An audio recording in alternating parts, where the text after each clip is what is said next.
Well, Dr. Jerry Bergman is another Menzen who is a creationist. Uh, I kind of liken Dr. Bergman to the Sicilian in the uh, the movie The Princess Bride. He's that smart, and I've worked with him together in at Michigan State University. We were lecturing there together, but he has written a book review on a book written by Jane Goodall, the famous ape expert. And she has written this book, Performance and Evolution in the Age of Darwin, Out of the Natural Order. Yes, she's critical of the way Darwinism was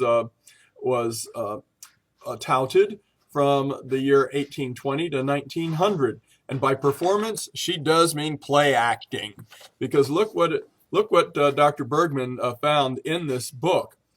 Uh, she says that P.T. Barnum was very instrumental. Oh, yeah, the major use of the performing arts to convince people that Darwinism was true. Uh, P.T. Barnum really got involved with freaks and things like that.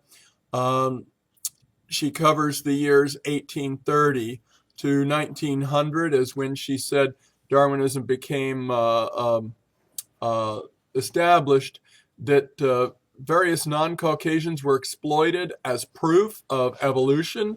The ape man Zip, the ape girl Crow, and the ape woman Julie Pastrana. P.T. Barnum presented a Burmese family to support the theory that the first man was hairy, that the Burmese weren't as evolved as the white people were. Um, then they dressed up a orangutan at the American Museum of Natural History trying to show just how human apes can be and how ape humans can be. And yes, let's see,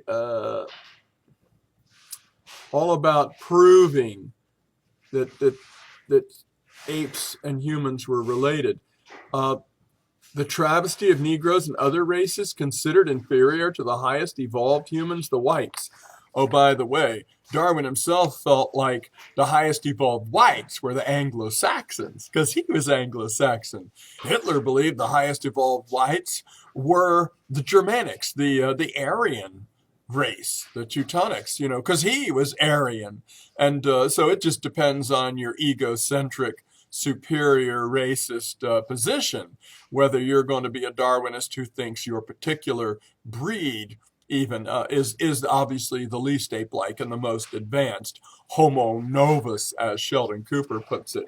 Um, but Jane Goodall only covers certain times in history.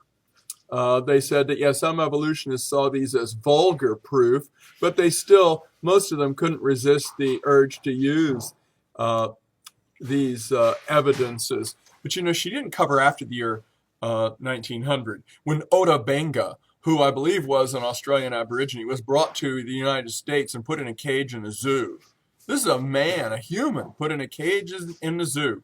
He later was released from there, but later committed suicide. This was actually a human, a man, who was treated like an animal because he was from a gene pool that was considered by the leaders in science at the time to be monkeys. They were animals.